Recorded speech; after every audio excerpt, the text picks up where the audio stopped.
नमस्कार दोस्तों। इजराइल अब तीन तरफ से फंस गया है। एक तरफ गाजा के छोर से हमास हमला बोल रहा है, दूसरी तरफ लेबनान से हिजबुल्लाह ने इजराइल पर गोले दागे हैं, तीसरी तरफ इजराइल ने सीरिया के एयरपोर्ट्स पर मिसाइल दागकर एक दुश्मन और बना लिया है।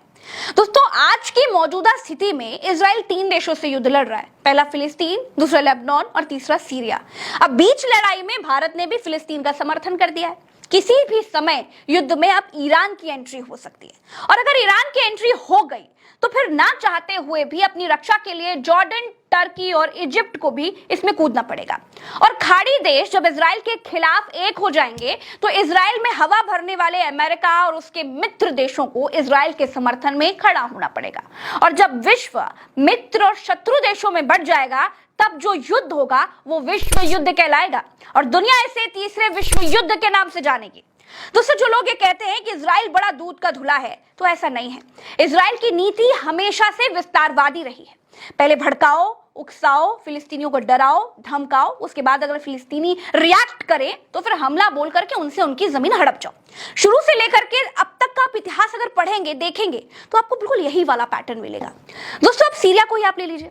सीरिया तो इजराइल के खिलाफ युद्ध लड़ नहीं रहा था, लेकिन इजराइल ने क्या किया?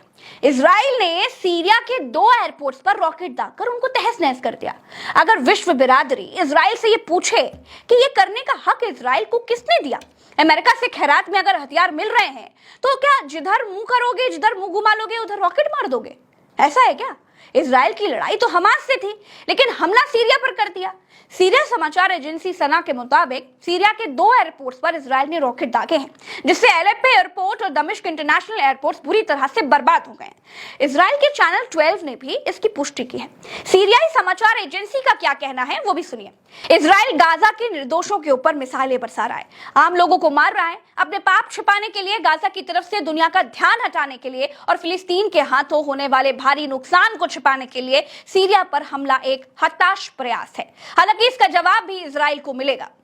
दोस्तों, इसी बीच भारत ने भी फिलिस्तीन को लेकर के अपना स्टैंड बिल्कुल क्लियर कर दिया है। भारत के विदेश मंत्रालय ने कहा है कि भारत का स्टैंड बिल्कुल क्लियर है कि वो किसी तरह की आतंकवाद का समर्थन नहीं करेगा। भारत आजाद फिलिस्तीन की मांग के साथ है। भारत के विदेश मंत्रालय ने जो कहा है वो आपको सुनना चाहिए। इस संबंध में हमारी नीति लंबे वक्त से एक ही रही है। भारत ने हमेशा अंतर्राष्ट्रीय मान्यता प्राप्त सीमाओं के तहत इजराइल के साथ एक आजाद, संप्रभु और व्यवहार्य फिलिस्तीन राज्य की स्थापना की वकालत की है। यानी भारत इजराइल की विस्तारवादी नीति का विरोध करता है। भारत का स्टैंड बिल्कुल साफ है कि फिलिस्तीन को जो असली फिलिस्तीन बंटवारे के बाद मिला था उसे वो मिल जाना चाहिए। इजराइल को फिलिस्तीन की कब्जा की गई जमीन को छोड़ देना चाहिए।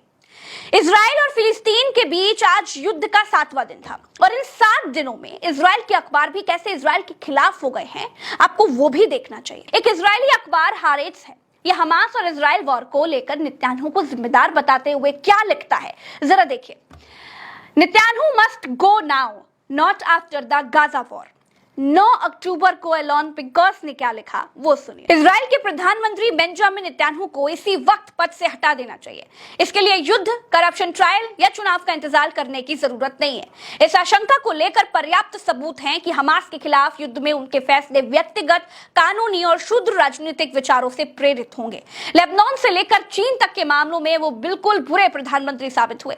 किसी को भी उनके इस्तीफे की उम्मीद नहीं है, सिर्फ इसलिए नहीं कि उनमें इजराइल के इतिहास के सबसे बुरे दिन के बाद ऐसा करने की शालीनता और ईमानदारी का अभाव है।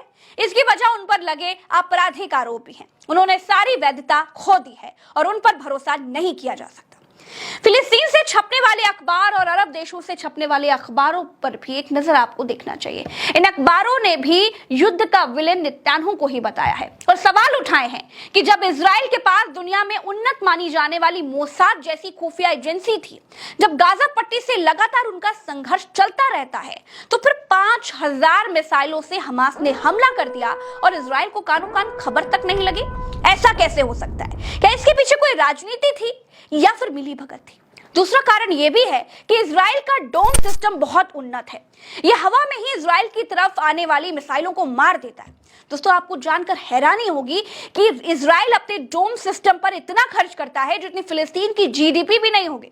तो फिर उस रात सिस्टम ने मिसाइलों को ही हवा में क्यों नहीं मारा? ये सिस्टम फेलियर था या फिर जानबूझकर इजराइल पर मिसाइलें गिरने दी गई, जिससे दुनिया के सामने गाजा पर कब्जा करने की नीति को बिल्कुल ठीक ठहराया जा सके और गाजा को छीनने का मौका भी मिल जाए। तमाम तरह के सवाल नेतन्याहू के खिलाफ उठ रहे हैं।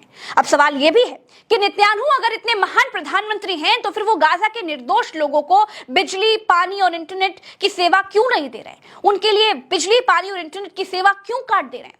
गाजा की तरफ मौजूद इंटरनेशनल मीडिया के रिपोर्टर कोई रिपोर्ट तक फाइल नहीं कर पा रहे। इजराइल की तरफ तो फेक न्यूज की बाढ़ है। ऐसी बाढ़ है कि अमेरिका के राष्ट्रपति तक हमास की फेक न्यूज फैला रहे हैं। दोस्तों, दरअसल हुआ यह कि 11 अक्टूबर को अमेरिका के राष्ट्रपति जो बाइडेन ने यहूदी लोगों को संबोधित किया। इस दौरान उन्होंने एक ऐसी बात कही जिसे लेकर हमास ने तुरंत प्रतिक्रिया दी और फिर इस पर अमेरिका को सफाई तक देनी पड़ गई। दरअसल जो बाइडेन ने कहा कि हमास का हमला बहुत क्रूरता वाला था, आतंकियों ने बच्चों तक को नहीं बख्शा और उनके सिर कलप कर दिए। बाइडेन के इस बयान पर कुछ घंटे बाद ही हमास का भी बयान आ गया और फिर अमेरिका को सफाई देनी पड़ गई। अमेरिका ने सफाई में क्या कहा वो सुनिए। अमेरिका ने सफाई में कहा कि बाइडेन ने नेतन्याहू के प्रवक्ता के दावों के आधार पर बच्चों पर हुए अत्याचार को लेकर के बात कह दी थी। तो अब आप समझिए कि इजराइल और फिलिस्तीन के युद्ध में दुनिया के आगे फेक न्यूज से कैसी धूल झोंकी जा रही है। अमेरिका जैसे देश दुनिया के सबसे बड़े मंचों पर खड़े होकर के झूठ बोल रहा है और जब पकड़े जा रहे हैं तो सफाई दे रहे हैं। हमास ने कैसे इसका विरोध किया वो भी आप देखिए। हमास ने बाइडेन के झूठ पर अमेरिका से क्या पूछा वो भी सुनिए। हमास के राजनीतिक ब्यूरो के सदस्य इज्जत अल रिश्क का बयान क्या है जरा देखिए। कुछ पश्चिमी मीडिया संस्थान हमारे फिलिस्तीनी नागरिकों के प्रतिरोध के बारे में इजराइल द्वारा रचा गया झूठ फैला रहे हैं। उन्होंने हमास को बदनाम करने के लिए बिना किसी सबूत पेश किए ये दावा कर दिया कि फिलिस्तीनी लोगों ने बच्चों के सिर काट दिए और महिलाओं पर भी हमला किया। हमास ऐसे निराधार आरोपों की मजबूती से निंदा करता है। दोस्तों, अमेरिका इजराइल के फेक वीडियो पर प्रेस कॉन्फ्रेंस कर देता है, लेकिन इजराइल गाजा के ऊपर प्रतिबंधित बैन दम घोटू वाइस फॉस्फोरस बम का इस्तेमाल कर रहा है। इसकी पुष्टि ह्यूमन राइट वॉच ने भी की है।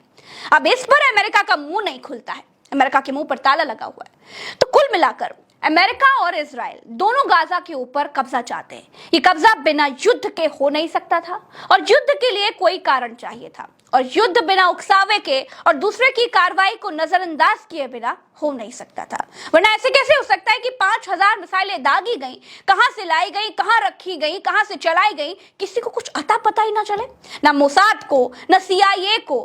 भारत में परमाणु परीक्षण हो रहा था, इस पर अमेरिका ने आसमान सर पर उठा रखा था, रोज सैटेलाइट से नजर रखता था और गाजा इतना सेंसिटिव इलाका होने के बाद भी वहां ये आंख बंद करके पड़ा रहा। सोचिए दोस्तों, सोचिए। दोस्तों, एक और खबर है। हमास ने जिस जर्मन लड़की को अगवा किया था, जिसकी फोटो और वीडियो वगैरह आपने वायरल होते हुए देखी होगी, वो लड़की सुरक्षित है और गाजा के अस्पताल में है, ऐसे तमाम वेबसाइट्स बता रही हैं। आखिर में एक बात और, तो हम इजराइल और फिलिस्तीन की जो भी खबरें आप तक पहुंचाते हैं ना, वो फिलिस्तीन और इजराइल के और अरब देशों के और विदेशी मीडिया के सारे आर्टिकल्स का अध्ययन करके पहुंचाते हैं, उनके आधार पर बताते हैं। हम पक्ष और विपक्ष दोनों की मीडिया का अध्ययन करते हैं, उसके बाद आप तक हिंदी में खबर पहुंचाते हैं। अभी के लिए इस एनालिसिस वीडियो में इतना ही। चलते हैं दोस्तों, राम राम वसलाम, जय हिंद। चैनल को सब्सक्राइब करिएगा और पेज पर देख रहे हैं तो फेसबुक पर आप फॉलो का बटन जरूर दबाइएगा। आप ही हमारी ताकत है। नमस्कार।